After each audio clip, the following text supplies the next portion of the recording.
Hi friends, welcome to సాత్విక life of Bloom's. అందరూ ఎలా ఉన్నారు? ఈరోజు కార్తీక పౌర్ణమి కదా, మరి అందరూ కార్తీక పౌర్ణమి చేసుకుంటున్నారా? అయితే ఉదయాన్నే 3 గంటలకల్లా లేచి నీట్గా అంతా ఇల్లంతా క్లీన్ చేసేసుకొని బయటంతా క్లీన్ చేసి తులసమ్మకి ముందు పూజ చేశాను చూడండి.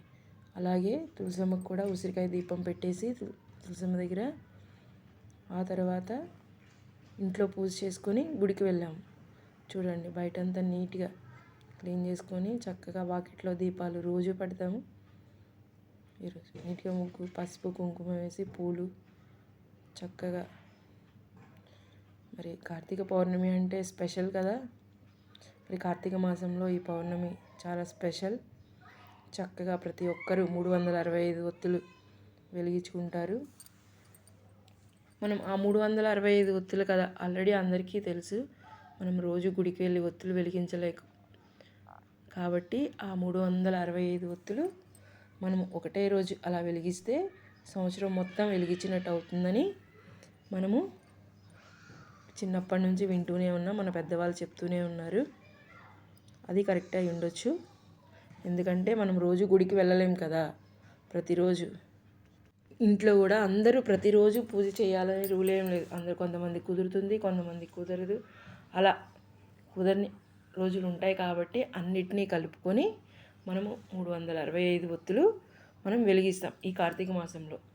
ప్రతిరోజు ఓపిక ఉన్న వాళ్ళు ప్రతిరోజు వెలిగించవచ్చు, లేకపోతే సోమవారాలు, లేకపోతే అది కూడా కుదరని వాళ్ళు కార్తీక పౌర్ణమి రోజు మనకి వెలిగించవచ్చు. కార్తీక పౌర్ణమి కూడా కుదరని వాళ్ళు ఏదో ఒక రోజు 30 రోజుల్లో నెలలో ఒకరోజు మీ ఇంట్లో అయినా, గుడికి వెళ్ళలేకపోయినా మీ ఇంట్లో అయినా వెలిగించుకోవచ్చు. చూడండి, తర్వాత ముందు తులసమ్మకు పూజ చేసిన తర్వాత, ఎందుకంటే ఈ కార్తీక మాసం మొత్తం మన శివయ్య పూజ, అలాగే తులసమ్మకు పూజ. ముందు మెయిన్ ఆ రెండు పూజ. ముందు తులసమ్మకు పూజ చేసిన తర్వాతే శివయ్యకు పూజ చేయాలన్నమాట. చూడండి, చేసిన తర్వాత మన శివయ్యకి ఇంట్లో దేవుడి గదిలో పూజ చేసుకొని మేము ఆ తర్వాత శివాలయంకి వెళ్ళామన్నమాట.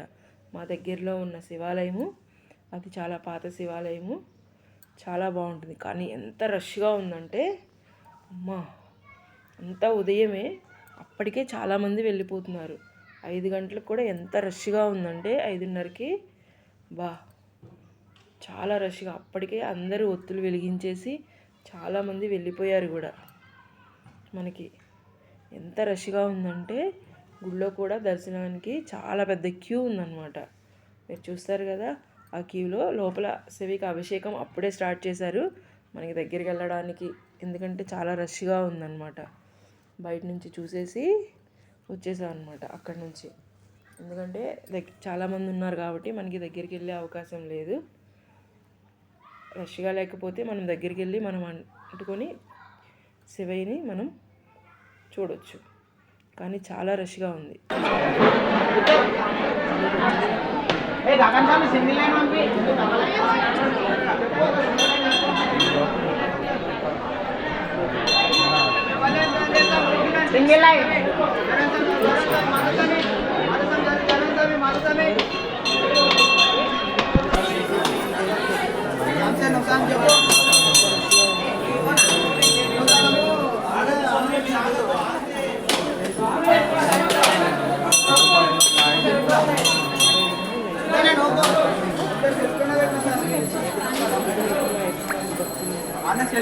చూడు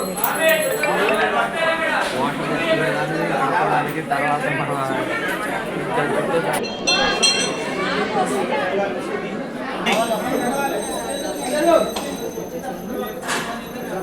అమ్మ స్వామి మీరు ఆగద్దు మధ్యలో.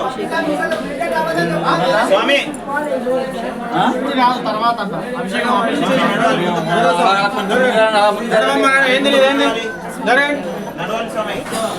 అన్నం పెట్టుకోండి.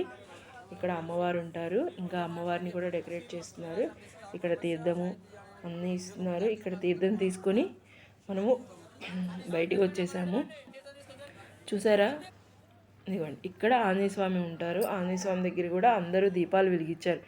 ఎంత పొద్దున్నే వచ్చిన వాళ్ళంతా 3 గంటలకి అలా వచ్చిన వాళ్ళందరూ వెలిగించారు.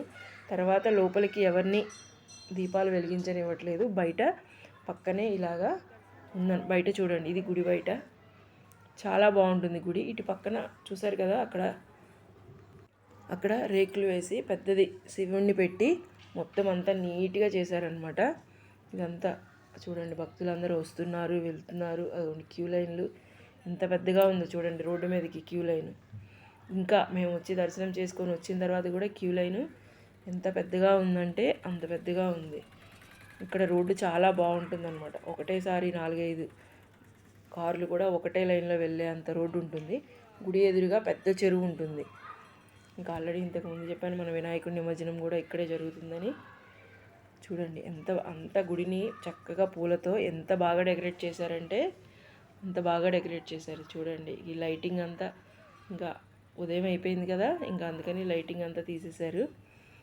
చెరువు ఎదురుగా, గుడి ఎదురుగా చెరువు. భక్తులందరూ ఏంటంటే గుడి లోపల దీపాలు వెలిగించనివ్వట్లేదని అందరూ ఎక్కడ అవకాశం కుదిరితే అక్కడ చక్కగా, అంటే లోపలికి వచ్చి అలా ఇరుక్కునే బదులు ఇక్కడ రావి చెట్టు దగ్గర, తులసి చెట్టు దగ్గర, ఇలా మెట్ల మీద చెరువు ఉంది కదా, ఎలాగూ ఇందులో చెరువులో మనము అరటి దొప్పలతో దీపాలను వెలిగించి కార్తీక దీపాలను వదులుతాం కదా, అందుకని భక్తులందరూ ఇక్కడ మెట్ల మీదే చక్కగా దీపాలు వెలిగించుకొని ఇక్కడే కార్తీక దీపాలను వదులుతున్నారు. సరే, ఆ కార్తీక దీపాలు నేను మీకు చూపిస్తాను లాస్ట్లో. చూడండి ఇక్కడ భక్తులందరూ, మీకు చెప్పాను కదా, ఇక్కడ ఏర్పాటు చేశారు ఈ దీపాలు వెలిగి. ఇక్కడ పెద్ద శివయ్యని పెట్టారు, అందరూ అక్కడ ఫోటోలు తీసుకుంటున్నారు. చూడండి శివయ్య చాలా బాగున్నారు కదా. చూడండి మేము కూడా ఇక్కడ దీపాలు వెలిగించుకున్నాము. చూడండి అందరూ భక్తి శ్రద్ధలతో దీపాలు ఎలా వెలిగిస్తున్నారు. చూడండి లైన్లో కూర్చొని చక్కగా ప్రతి ఒక్కరు వాళ్ళ ఫ్యామిలీతో వచ్చి చక్కగా మనస్ఫూర్తిగా వాళ్ళకి నచ్చిన విధంగా పూజ చేసుకున్నారు. ఒక్కొక్క రకంగా దీపాలు వెలిగించుకొని చూడండి ఎంత చక్కగా వెలిగించుకున్నారు. చూసారా లోపల క్యూ ఎంత ఉందో. ఇది గుడి పక్కన అక్కడ సెవెన్ పెట్టారు, బయట కూడా సెవెన్ పెట్టారు. ఎంత చక్కగా అందరూ దీపాలు వెలిగించుకొని వాళ్ళ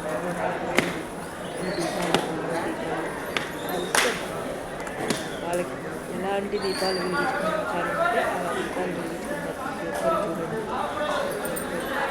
ఇలా వెలిగించుకొని వెళ్ళిపోయిన వాళ్ళు కూడా ఉన్నారు. ఇలా కార్తీక పౌర్ణమి రోజు ఇలా ఈ దీపాలు వెలిగించుకుని దీపాలు దానం చేస్తే చాలా మంచి జరుగుతుందని ప్రతి ఒక్కరి నమ్మకంతోనే మనము ఇలా దీపాలను వెలిగించుకుని చక్కగా దీపాలను వెలిగించుకున్నాము. ఇలా ప్రతి ఒక్కరు దీపాలు వెలిగించుకొని వారి యొక్క కోరికలను బాగుండాలని దీపాలు ఇలా వెలిగించుకోవాలి. ఉసిరికాయ దీపాలు కూడా వెలిగించుకుంటారు. ప్రతి ఒక్కరు ఇలా దీపాలు వెలిగించుకున్నారు. ఓం నమ శివాయ, ఓం నమ శివాయ అంటూ మీకు అన్నీ చూపించాను కదా. ఇప్పుడు మేము మా పూజా విధానాన్ని ఎలా స్టార్ట్ చేసాము అన్నది మీకు చూపిస్తున్నాను. చూడండి ఇలా ముందు చక్కగా అంతా క్లీన్ చేసుకొని అక్కడ నీళ్లు చల్లి పిండితో ముగ్గు వేసుకొని తర్వాత పసుపు కుంకుమ అలా 1 by 1 పూలు అన్నీ 1 by 1 అలా వేస్తూ ఉన్నాను. మీరు చూస్తూ ఉండండి. మనం ఈ కార్తీక మాసంలో దీపాలను వెలిగిస్తాం కదా, డైరెక్ట్గా అగ్గిపుల్లతో కాకుండా మనకి ఒత్తితో కానీ, దానికి ఎందుకంటే మనం ఆ ఒత్తిని మనం వెలిగించేటప్పుడు ఆవు నెయ్యితో వెలిగిస్తాం కాబట్టి, ఆవు నెయ్యి పవిత్రమైనది కాబట్టి, అలాగే లేకపోతే మన అగరబత్తీలు కడ్డీలు ఉన్నాయి కానీ సాంబ్రాణి కడ్డీలు, వాటితో వెలిగిస్తే మనకి పుణ్యం వస్తుంది. డైరెక్ట్ అగ్గిపెట్టెతో కాకుండా అలా అన్నమాట. అలా వెలిగించడం వల్ల అది ఓన్లీ ఈ కార్తీక మాసంలోనే స్పెషల్. మిగతా టైంలో మనం అగ్గిపుల్లతో వెలిగించుకున్నా ఏం కాదు, కానీ ఎప్పుడైనా అలా వెలిగించుకుంటే మంచిదని మన పెద్దవాళ్ళు చెప్తూ ఉంటారనమాట. ఈ కార్తీక మాసంలో మనం దీపాన్ని దానం చేస్తే, ప్రతిరోజు దీపం వెలిగించడం వల్ల మనకి చాలా మంచి జరుగుతుందన్నమాట. ఎందుకంటే మనకి ఈ కాలంలో మనం ఇది చలికాలం కదా, మనకి చిన్నప్పటి నుంచి అంటే మనకి ఒక్కొక్క కాలానికి ఒక్కొక్క ఆచారం పెడుతూనే ఉన్నారు.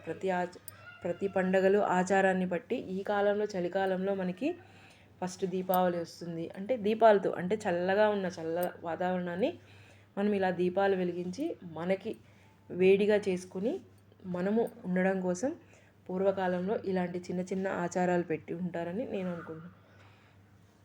ఈ కార్తీక మాసంలో మనం ఎన్ని దీపాలను దానం చేస్తే, ప్రతిరోజు దీపం వెలిగించుకొని మన వాకిట్లో పెట్టుకుంటే ఆ లక్ష్మి మన ఇంటికి వస్తుంది. అలా చక్కగా పసుపు కుంకుమ వేసి పూలేసి మన వాకిట్లో దీపం పెట్టుకుంటే ఆ లక్ష్మీదేవి, ఎందుకంటే లక్ష్మీదేవి ప్రతి ఇంట్లో చూస్తూ ఉంటుందని చెప్తారు. ఎవరి ఇల్లు పరిశుభ్రంగా ఉంటుందో, ఎవరింట్లో గొడవలు లేకుండా మనశ్శాంతిగా ఉంటుందో వాళ్ళ ఇంట్లో లక్ష్మీదేవి వస్తుందని చెప్తారు. అలా మనము ఈ దీపాలని వెలిగించుకోవడానికి మనము చూసారా, ఇలా చక్కగా పసుపు కుంకుమ అన్నీ వేసి మనం దీపాలను పెట్టాలి కాబట్టి రెండు ప్రమిదలు కాకుండా ఒకటే పెడుతున్నాం కాబట్టి అందుకని తమలపాకుని వేసామన్నమాట కింద. ఎందుకంటే మనము ఏది చేసినా అమ్మ భూదేవికి తగలకుండా, ఆమెకి డైరెక్ట్గా తగలకుండా కింద ఒక వస్తువుని ఒకటి పెడుతున్నాం అన్నమాట. అది మనం పైన ఆ వేడి సెగ అనేది ఆ అమ్మకు తగలకుండా భూదేవికి అలాగా. ఇప్పుడు చూసారా తాంబూలము అండ్ మళ్ళీ తాంబూలానికి 2 తమలపాకులు, అలాగే మళ్ళీ గౌరీదేవిని చేసుకోవాలి కదా మనము, గౌరీదేవిని వినాయకుడిని, అందుకోసమని మళ్ళీ 2 తమలపాకులు పెట్టి ఇలా చూసారా దీపాలని పెడుతున్నాను చూడండి. మేము నలుగురు, మా ఫ్యామిలీ నలుగురికి 4 ప్రమిదలు పెట్టి అలాగే చక్కగా అన్నిటికీ పూలు పెట్టుకోవాలన్నమాట. ఎందుకంటే మనమంతా ఈ నెలలో మనం చేసే పూజ అంతా చక్కగా పసుపు కుంకుమ పూలు ఒత్తులు నూనె దీపం వీటితోనే ఉంటుంది. ఎక్కువ జస్ట్ ఏమున్నా లేకపోయినా మన కొంచెం పసుపు కుంకుమ వేసి అలా దీపం వెలిగిస్తే చాలు, మనకి ఈ నెలలో చాలా పుణ్యం వస్తుంది. చూసారా తాంబూలంలో పసుపు కుంకుమ ఒక్కపొడి పెట్టి పూలు పెట్టి చక్కగా తాంబూలాన్ని అక్కడ దీపం దగ్గర పెట్టామన్నమాట. ఆ తర్వాత పూలని పెట్టి మళ్ళీ ఉసిరికాయ దీపాలు కూడా పెట్టుకోవాలనుకున్నాం కదా మనం.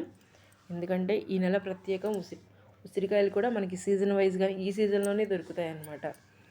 ఉసిరి అది ఆరోగ్యానికి మంచి పుల్లగా ఉంటుంది. అలాగే మనము తిన్నా కూడా మన బాడీకి మంచి వేడినిచ్చి ఈ కాలంలో మంచి ఆరోగ్యంగా ఉంచుతుందన్నమాట. ఇలా చూడండి నలుగురికి 4 ఉసిరికాయ దీపాలను పెట్టి అలాగా వాటికి కూడా కింద భూదేవికి తగలకుండా చక్కగా కింద తమలపాకేసి అలా వరుసగా మనము పెట్టి అన్నిటికీ ప్రమిదలకి ఉసిరికాయలకి చక్కగా పసుపు కుంకుమ గంధము పెట్టి ఆ తర్వాత మనకి గౌరీదేవిని చేసుకొని గౌరీదేవికి కూడా ఫస్ట్ గౌరీదేవిని చేసి కుంకుమ పెట్టి ఆ తర్వాత అక్షింతలు వేసుకొని పసుపు కుంకుమ అక్షింతలు వేస్తే మన పూజ పరిపూర్ణం అవుతుంది. ఎప్పుడైనా మనం గౌరీదేవిని చేసుకొని ఆ గౌరీదేవికి ఫస్ట్ కుంకుమ తర్వాత పసుపు కుంకుమ వేసి అక్షింతలు వేసి ఒక పువ్వు పెడితే మనం ఎంత పూజ చేసినా కూడా ఆ పూజా ఫలితం ఆ గౌరీదేవి మనకి ఇస్తుందన్నమాట. మిగతా ఎంత చేసినా చేయకపోయినా ఆ ఒక్క పూజ చేస్తే చాలు, మనకి ఆ గౌరీదేవి మనం చేసే పూజ మొత్తం ఫలితాన్ని మనకి అంతా మంచి జరగాలని ఆ అమ్మ మనకి మంచి చేస్తుందన్నమాట. 265 ఒత్తులు ఇలానే వెలిగించాలని రూల్ ఏం లేదు. ఎందుకంటే ఉదయంనే వెలిగించుకుంటే అందరూ ఫాస్టింగ్ ఉండలేరు కాబట్టి యాక్చువల్గా అయితే పొద్దున్నే కాకుండా అందరూ ఉదయంనే లేచి చక్కగా గుడికి వచ్చి మామూలు దీపాలు వెలిగించుకొని సాయంత్రము చంద్రుడిని చూసి చంద్రుడికి ఇది ఈ కార్తీక పౌర్ణమి స్పెషలే చంద్రుడు అనమాట. ఈ చంద్రుడికి మనము ఈ దీపాన్ని వెలిగించి చంద్రుడికి మనం చేసుకున్న ప్రసాదాలను పెట్టి నివేదించి అప్పుడు మనము 365 ఒత్తులు వెలిగించుకుంటే ఆ కార్తీక పౌర్ణమి మనకి సంపూర్ణమవుతుంది. కానీ ఇప్పుడు ఏంటంటే అందరూ పొద్దున్నే నుంచి సాయంత్రం వరకు ఉపవాసం ఉండలేని వాళ్ళు అలాగే దానివల్ల పొద్దున్నే దీపాలు వెలిగించుకొని చక్కగా సాయంత్రం చంద్రుడికి మనం ఏం చేసుకుంటున్నామో అది పెడితే చక్కగా ఆయనకి దీపం వెలిగించి ఆయనకి కూడా ధూపం వేసి చంద్రుడిని ఆవాహనం చేసుకుంటే మన ఇంట్లోకి రమ్మని ఆయనకి పూజ చేస్తే సరిపోతుంది. యాక్చువల్గా కార్తీక పౌర్ణమి అంటేనే సాయంత్రం, అందుకే మనకి పౌర్ణమి అనేది మనకి నైట్ వెలుతురుగా ఉంటుంది కాబట్టి ఆ టైంలో మనము ఆ చంద్రుడిని మనము ఆవాహన చేసుకొని ఈ పూజ చేసుకుంటాం అన్నమాట. అలా ఇది ఉదయం చూడండి గౌరీదేవిని అలాగే మన వినాయకుడిని చేసుకొని పసుపు కుంకుమ వేసి అక్షింతలు వేసి పూలు పెట్టాం చూసారా. అలా ముందు ఇది చేస్తే మన పూజ స్టార్ట్ అవుతుందన్నమాట. అప్పుడు మనము చేసే పూజ ఫలితము మనకి చక్కగా దక్కుతుందన్నమాట. అంటే ఇది ఒక్కొక్కరికి ఒక్కొక్క అభిప్రాయం ఉంటుంది, ఇది కరెక్ట్ అని మనం చెప్పడానికి లేదు. ఎందుకంటే చిన్నప్పటి నుంచి ఎవరికి తోచింది వాళ్ళు చేస్తూ ఒక పూజలో ఇది కరెక్టు ఇది తప్పు అని మనం చెప్పడానికి లేదు. ఎందుకంటే పూజ అనేది మనస్ఫూర్తిగా మనస్సాక్షి కోసం మనం భక్తి కోసం చేసుకుంటుంది కాబట్టి ఎవరికి నచ్చిన విధంగా వాళ్ళు మనస్ఫూర్తిగా పూజని చేసుకోవచ్చు. ఇలా చేయాలి అలా చేయాలి అని రూల్ ఏమీ లేదు. మనకి నచ్చిన విధంగా చేసుకోవచ్చు. శివుడికి అత్యంత ప్రీతిపడిన శంకు పూలు కదా, అందుకే శివయ్యకి శంకు పూలతో పాటు ఇక్కడ గౌరీదేవికి కూడా అమ్మకు కూడా శంకు పూలు పెడితే ఆ శివయ్యకి చెప్పి మనకి మనస్ఫూర్తిగా మనల్ని చల్లగా చూడమని చెప్తుందని ఆ అమ్మవారికి కూడా శంకు పూలను పెట్టి మనల్ని చల్లగా ఉండమని కోరుకుంటున్నాం అన్నమాట. చూసారా, అన్నీ చక్కగా పెట్టిన తర్వాత ఇప్పుడు మనము ప్రమిదలన్నీ పసుపు కుంకుమ గంధం కూడా పెట్టాం కదా. ప్రసాదంగా తాంబూలంతో పాటు వడపప్పు బెల్లం. కొంత పొద్దున్నే అన్ని రకాల ప్రసాదాలు అవ్వవు కాబట్టి చక్కగా వడపప్పు బెల్లం, ధూపం వేయడానికి సాంబ్రాణిది, అలాగే అగరవత్తులు, అలాగే ఇప్పుడు మనము ఒత్తుల్ని చక్కగా ప్రమిదల్లో పెట్టుకోవాలన్నమాట. చూడండి, ఇలా పెట్టుకోవడం వల్ల మనకి మంచి జరుగుతుంది. ఇప్పుడు మనకి గౌరీదేవికి వినాయకుడికి జస్ట్ చిన్న పూజ చేసేసుకొని మనము తర్వాత స్టార్ట్ చేద్దాం. దీపం వెలిగించేటప్పుడు ఆ దీపాన్ని మనము ఈశ్వరుని అంటే ఆ నమశివాయని మనము ఆ దీపంలోకి రమ్మని, మన పూజలోకి రమ్మని ముందు గౌరీదేవి దగ్గర వినాయకుడి దగ్గర పూజ చేసుకొని ఆ తర్వాత దీపం వెలిగించేటప్పుడు కూడా ఓం నమః శివాయ ఓం నమః శివాయ వచ్చి మా ఇంట్లో మా దీపంలో ఉండు అని చెప్పడం కోసమని మనం చెప్తూ ఉండాలన్నమాట. ఓం నమః శివాయ. ఇవన్నీ ఏమీ చెప్పాలని తెలియనప్పుడు ఓం నమః శివాయ అనుకుంటూ మనం పూజ చేసినంతసేపు ఓం నమః శివాయ అనుకుంటే చాలా మంచి జరుగుతుందని, ఆ టైంలో మనం మంచి జరుగుతుందని మన నమ్మకం అన్నమాట. చూసారా, ఇప్పుడు ఒత్తుల్ని ఉసిరికాయ మీద అలా కుండ ఒత్తుల్ని పెట్టేసి చక్కగా మొత్తం ఒత్తులన్నిటినీ ముందే నానబెట్టేసుకున్నాను అనమాట ఆవు నెయ్యితో. అలా ఆవు నెయ్యితో మొత్తం ఒత్తుల్ని నానబెట్టుకోవడం వల్ల మంచిగా దీపాలు వెలుగుతాయి, బాగుంటుందన్నమాట. ఎందుకంటే కార్తీక మాసంలో ఆవు నెయ్యి మన ఆవు నెయ్యి పవిత్రం కదా, ఆవు నెయ్యితో దీపాలు వెలిగిస్తారు. అలాగే ఆవు నెయ్యి అవైలబిలిటీ లేని వాళ్ళు నువ్వుల నూనెతో కూడా దీపాలు వెలిగించుకోవచ్చు. అది రెండు కలిపి కూడా వెలిగించుకోవచ్చు. ఇలా ముందే నానబెట్టుకోవడం వల్ల ఒత్తులు బాగా వెలుగుతాయి అన్నమాట. అది చూడండి, ఇలా ముందే ఒత్తిలోకి అందులో మన ఏకార్తి ఉంటుంది కదా, మనం కర్పూరం అందులో చక్కగా అలా ఒత్తులను వెలిగించుకొని దాంట్లో ఒత్తులు పెట్టుకుని వెలిగిస్తే మనం డైరెక్ట్గా అగ్గిపుల్లతో కాకుండా ఇలా వెలిగిస్తే మంచిదని ముందే చెప్పుకున్నాం కదా, అలాగనమాట. ఇలా ఒత్తులన్నిటినీ చక్కగా పెట్టుకొని ఇప్పుడు మనము ఇలా గుడికి వెళ్ళి ఎంత ప్రాసెస్ చేసి వెలిగించాలని రూలేమీ లేదు. మన ఇంట్లో మనస్ఫూర్తిగా మనం వెళ్ళలేనప్పుడు మనకి దొరికిన చోట మనం మనస్ఫూర్తిగా మనము ఒక దీపం వెలిగించినా సరిపోతుంది. ఇక్కడ ఉండి ఓం నమః శివాయ, నేను నీకోసం రాలేకపోతున్నాను అక్కడికి, నువ్వు ఇక్కడే ఉండి నా దీపాన్ని నా పూజని ఆలకించు స్వామి, నన్ను ఇలా నేను చేస్తున్నందుకు మీరు నా మీద ఇది చేయొద్దు అని మనం వేడుకుంటే ఆయన మన మీద కరుణ చూపిస్తారని. మనం ఇలా గుడికి వెళ్ళి ఇంత ప్రాసెస్ చేయాలి అని ఏమీ రూల్ లేదు. చక్కగా మన ఇంట్లో మనం ఎక్కడున్నామో అక్కడ మనకున్న వనరులతో మనకున్న అవకాశాలతో మనము స్వామికి మనము మనస్ఫూర్తిగా ఒక చిన్న దీపం వెలిగించినా సరిపోతుందన్నమాట. అలా ఈ కార్తీక మాసంలో ఆ యొక్క పవిత్రత ఆ ఒక్క దీపానికి మాత్రమే ఉంటుందన్నమాట.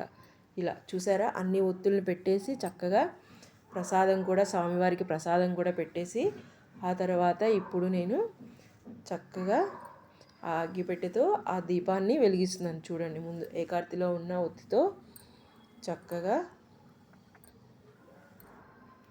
దీపాన్ని వెలిగించి ఆ తర్వాత 365 ఒత్తులు వెలిగిస్తాం. ఎవరిది దీపం వాళ్ళకే ఉంది కాబట్టి ఎవరిది వాళ్ళే వెలిగిస్తాం. మా పిల్లల్ని అంత పొద్దున్నే లేపి గుడికి తీసుకెళ్ళలేదు కాబట్టి వాళ్ళిద్దరు ఒత్తులు కూడా మేమిద్దరమే కలిపి వెలిగించామన్నమాట. ఎందుకంటే వాళ్ళిద్దరు కూడా మా పిల్లలు కాబట్టి అందుకని మేమిద్దరము కలిపి వాళ్ళిద్దరు ఒత్తులు కూడా మేమే వెలిగించాం వాళ్ళ పేరు చెప్పి. చూసారా, ఫస్ట్ వెలిగించిన తర్వాత ఫస్ట్ ఇంటికి పెద్ద ఎవరైతే ఉంటారో వాళ్ళు ఫస్ట్, నెక్స్ట్ సెకండ్, అలా ఇలా పూలు పెట్టి నెక్స్ట్ వరుసగా నేను చేసిన తర్వాత అంతా అయిపోయిన తర్వాత తను కూడా చక్కగా గౌరీదేవికి వినాయకుడికి పూలు పెట్టి పసుపు కుంకుమ అక్షింతలు వేసి ఓం నమః శివాయ అని చెప్తూ చక్కగా దండం పెట్టుకొని ఇప్పుడు దీపం వెలిగిస్తారనమాట. చూడండి, అలా ఒత్తిని అలా ఒక ఇదిగా చేసుకొని సన్నగా 365 ఒత్తులు సన్నగా చేసుకొని ఇలా అనమాట. చూసారా? అలా ఓం నమః శివాయ, ఓం నమః శివాయ, ఓం నమః శివాయ. ఇలా ఈ నెలలో మీకు ఎన్నిసార్లు వీలైతే మీకు ఖాళీగా ఉన్నప్పుడు, మీకేమి తోచినప్పుడు ఏదేదో ఓం నమః శివాయ, ఓం నమః శివాయ అనుకుంటూ ఉంటే మనకి మంచి జరుగుతుంది, మంచి పుణ్యం కూడా వస్తుంది. ఇలా ఓం నమః శివాయ, ఓం నమః శివాయ అనుకుంటూ ఉంటే మరి ఇంకెందుకు. చూడండి, తను వెలిగించేశారు కదా. ఆ తర్వాత నేను ఆయన ఉసిరి దీపం కూడా వెలిగిస్తున్నారు. చూసారా? అసలు ఆవు నెత్తితో అలా తడపడం వల్ల చూడండి ఎలా ఎమ్మటే ఎలా అంటుకుంటుందో. సెగ అయితే అసలు విపరీతంగా ఎమ్మటే వచ్చేసింది అనమాట. చూసారా? ఇంకా నేను దీపం వెలిగించనే లేదు, ఎంత పెద్దగా వచ్చేసిందో చూసారా?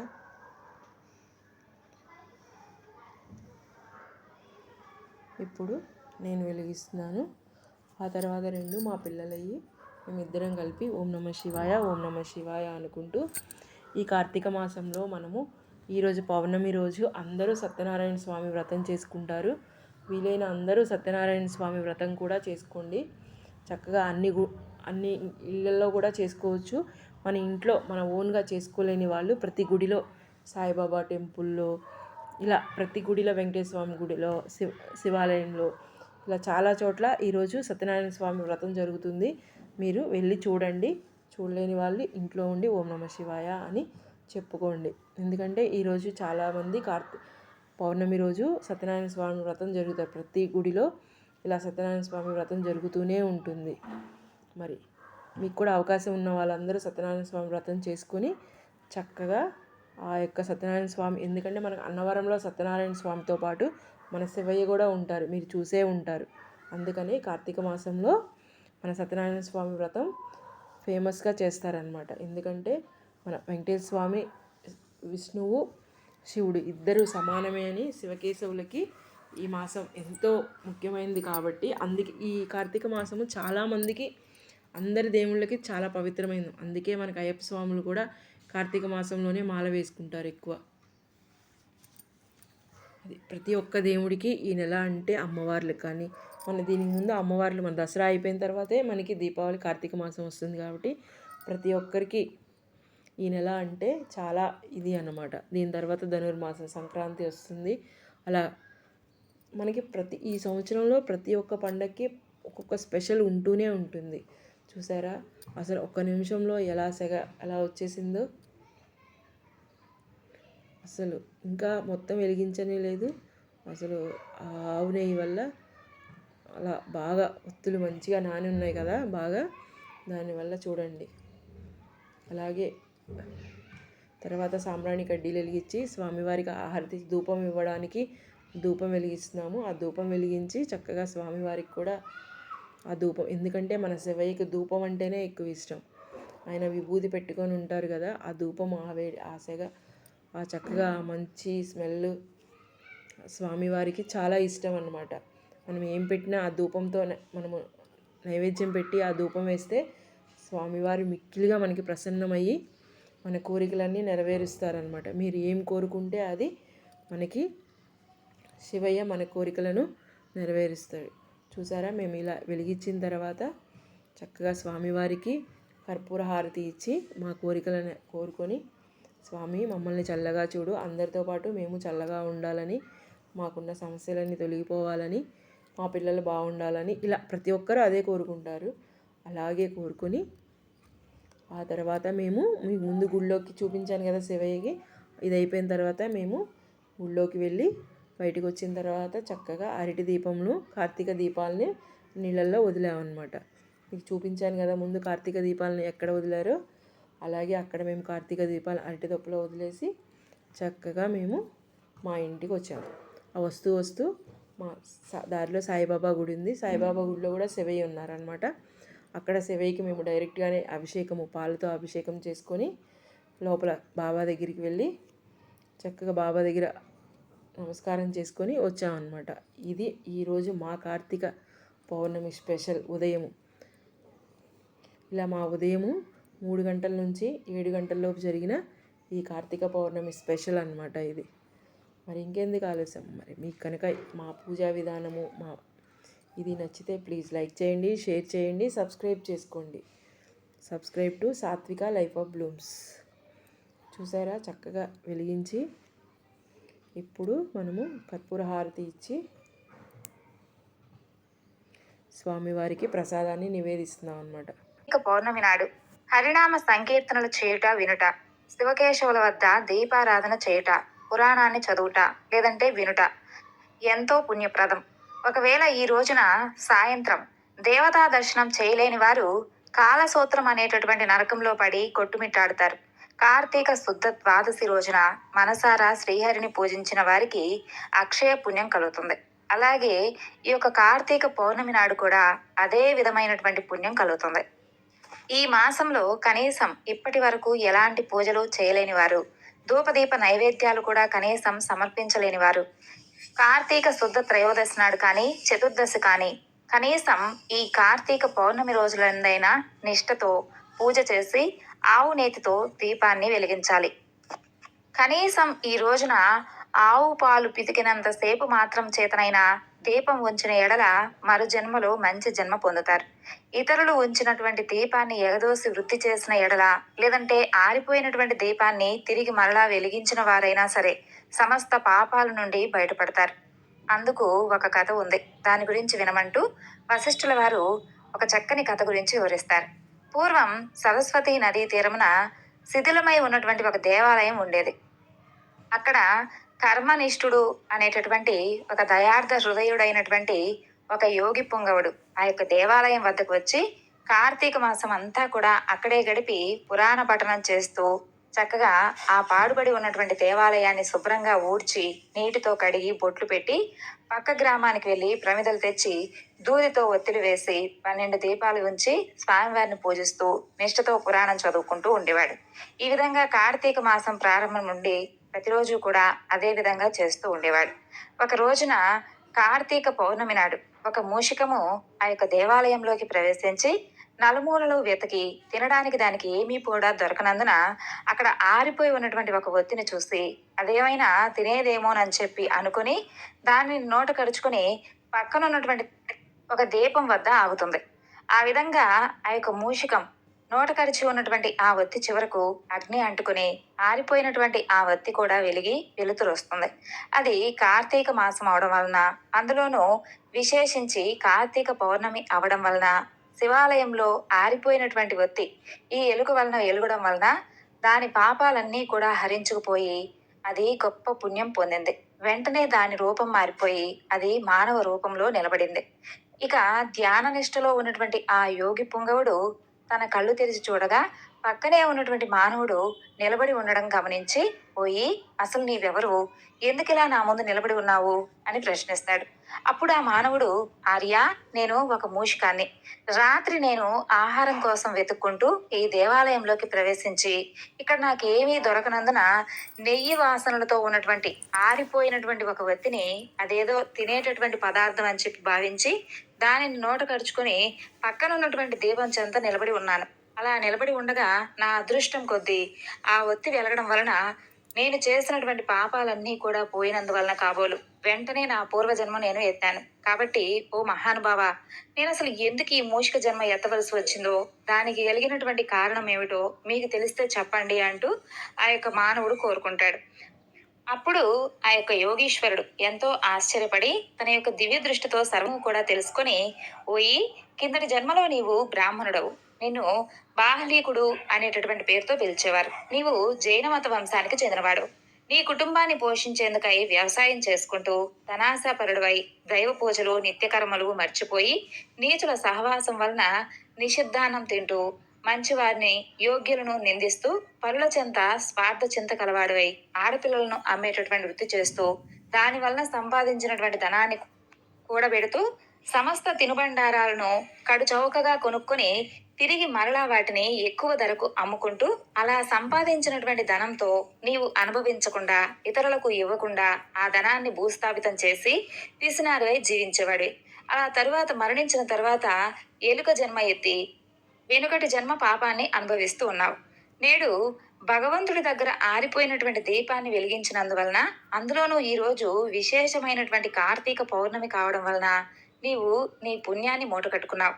దాని వలన నీకు మళ్ళా తిరిగి పూర్వజన్మ ప్రాప్తించింది. కాబట్టి నీవు ఇంకేమీ కూడా ఆలోచించకుండా నీ గ్రామానికి వెళ్ళి ఎక్కడైతే నీ యొక్క పెరటి యందు నువ్వు పాతి పెట్టావో ఆ ధనాన్ని అంతా కూడా తవ్వి ఆ యొక్క ధనంతో దాన ధర్మాలు చేసి భగవంతుని ప్రార్థించుకుని మోక్షాన్ని పొందు అంటూ అతనికి నీతులు చెప్పి పంపిస్తాడు ఆ యొక్క యోగి పుంగవుడు. విన్నావా రాజా? కార్తీక పౌర్ణమి నాడు తెలియక వెలిగించినటువంటి దీపం వలన ఒక మూషికానికి కలిగినటువంటి స్థితి గురించి తెలుసుకున్నావు కదా. కాబట్టి కార్తీక మాసం ఎంతో విశేషమైనటువంటి మాసం. అందులోనూ కార్తీక పౌర్ణమి ఇంకా ఎంతో విశేషమైనటువంటి రోజు. ఈ కార్తీక మాసం దామోదరుడికి కూడా అత్యంత ప్రీతికరమైనటువంటి మాసం. ఇక ఈ కార్తీక పౌర్ణమి నాడు కేదారేశ్వర వ్రతకథ విన్నా చదివినా కూడా సకల పాపహరణం, అలాగే దంపతుల మధ్య సఖ్యత పెరుగుతుంది. కాబట్టి ఈ వ్రతకథను కూడా తెలుసుకుని స్వామివారి అనుగ్రహాన్ని పొందుదాం. పరమేశ్వరుడి అర్ధాంగి పార్వతీదేవి తన పతి శరీరంలో అర్ధ భాగం పొందేటటువంటి నిమిత్తం చేసినటువంటి వ్రతం ఈ యొక్క కేదారేశ్వర వ్రతం. ఇప్పుడు ఈ వ్రతం గురించి మీకు చెబుతాను, శ్రద్ధగా ఆలకించండి అంటూ సూత మహాముని శౌనకాది మహర్షులందరికీ కూడా వివరించి చెబుతారు. ముల్లారా, పరమేశ్వరుడు పార్వతీ సమేతుడై కైలాసంలో నిండు సభలో కూర్చొనుంటాడు. అక్కడ సిద్ధ సాధ్య కింపురుష యక్షగంధర్వులు పరమేశ్వరుణ్ణి సేవిస్తూ ఉంటారు. దేవముని గణాలు అలాగే పరమేశ్వరుణ్ణి స్తుతిస్తూ ఉంటారు. ఋషులు, మునులు, అగ్ని, వాయువు, వరుణుడు, సూర్యచంద్రులు, తారలు, గ్రహాలు, ప్రమదగణాలు, కుమారస్వామి, వినాయకుడు, వీరభద్రుడు, నందీశ్వరుడు ఆ సభలో ఉపవిష్టులై ఉంటారు. అలాంటి ఆనంద కోలాహలంగా ఉన్నటువంటి ఆ యొక్క సభలో భృంగురుటి అనబడేటటువంటి ఒక శివభక్త శ్రేష్ఠుడు ఆనంద పులకితుడై నాట్యం చేస్తూ ఉంటాడు. అతను వినోద సంభరితములైనటువంటి నాట్యగతులతో అక్కడ ఉన్నటువంటి సభాసదులను అందరినీ కూడా మెప్పిస్తూ సాక్షాత్తు పరమేశ్వరుని కూడా మెప్పిస్తూ ఉంటాడు. ఇక పరమేశ్వరుడు అతన్ని అభినందించి సింహాసనంపై ఉన్నటువంటి పార్వతీదేవిని విడిచిపెట్టి ఆ సింహాసనం నుండి లేచి భృంగురుడిని తన యొక్క అమృత హస్తంతో తట్టి ఆశీర్వదిస్తాడు. అయితే అదే అదనుగా భావించినటువంటి భృంగి అలాగే మొదలైనటువంటి వంది మాగాదులు పరమేశ్వరుడికి ప్రదక్షిణం చేసి స్వామివారికి నమస్కరిస్తారు. అది గమనించినటువంటి పార్వతీదేవి భర్తను చేరి, నాథా, నన్ను విడిచి మీకు మాత్రమే వీరు ఎందుకు నమస్కరిస్తున్నారు? ఆటపాటలతో మిమ్మల్ని మెప్పించి మీ నుండి నన్ను వేరుపరిచి ఇలా ఎందుకు చేశారు అంటూ ప్రశ్నిస్తుంది. అప్పుడు పరమేశ్వరుడు సతీమణి పార్వతిని దగ్గరకు తీసుకుని, దేవి, పరమార్థ విధులైనటువంటి యోగులు నీ వలన ప్రయోజనం కలగచేయబడదని చెప్పి నేను ఇలా ఉపేక్షించి కేవలం నాకు మాత్రమే నమస్కరించారు అని చెప్పి జవాబిస్తాడు. సాక్షాత్తు పరమేశ్వరుడు ఇల్లాలనై ఉండి ఆ యొక్క దండ ప్రణామాలకు నోచుకోలేనటువంటి అయోగ్యురాలున నేను అనుకుంటూ కోపగించుకొని పరమేశ్వరుడితో సమానమైనటువంటి యోగ్యతను ఆర్జించడం కోసమై తపస్సు చేయాలని చెప్పి నిశ్చయించుకుంటుంది పార్వతీదేవి. అలా కైలాసాన్ని విడిచిపెట్టి గౌతముని యొక్క ఆశ్రమానికి వస్తుంది. అక్కడ ఉన్నటువంటి ఆ ఆశ్రమ వాసులందరూ కూడా ఆమెను చూసి అతిథి మర్యాదలు చేసి, తల్లి, నీవెవరు? ఎక్కడి నుండి వచ్చావు? ఎవరి దానవు? నీ రాకకు కలిగినటువంటి ఆంతర్యం ఏమిటి అంటూ పార్వతీదేవిని ప్రశ్నిస్తారు. వారి ప్రశ్నలకు పార్వతీదేవి ఎంతో ఆనందించి యజ్ఞ యాగాది క్రతువులచే పునీతమైనటువంటి ఈ యొక్క గౌతమ ముని ఆశ్రమంలో నియమ నిష్ఠాగరిష్ఠులై ఉన్నటువంటి ఓ పుణ్యపురుషులారా, నేను హిమవంతుని పుత్రికను, అలాగే సాక్షాత్తు పరమేశ్వరుడి ఇల్లాల్ని, శివుని సతిగా నా నాథుడితో సమానమైనటువంటి యోగ్యతను పొందగోరి తపస్సు చేయాలని సంకల్పించుకున్నాను. అందు నిమిత్తమై మీ ఆశ్రమానికి వచ్చానని చెబుతుంది పార్వతీదేవి. కాబట్టి ఓ మహర్షులారా, నేను ఆశించినటువంటి ఫలితాన్ని పొంది పరమేశ్వరుడి అర్ధాంగినై తరించడానికి తగినటువంటి వ్రతాన్ని నాకు ఉపదేశించండి అంటూ పార్వతీదేవి వారిని కోరుకుంటుంది. అందుకు గౌతముడు, పార్వతి, మనం ఈ దామోదర కథ నెక్స్ట్ వీడియోలో చూద్దాము.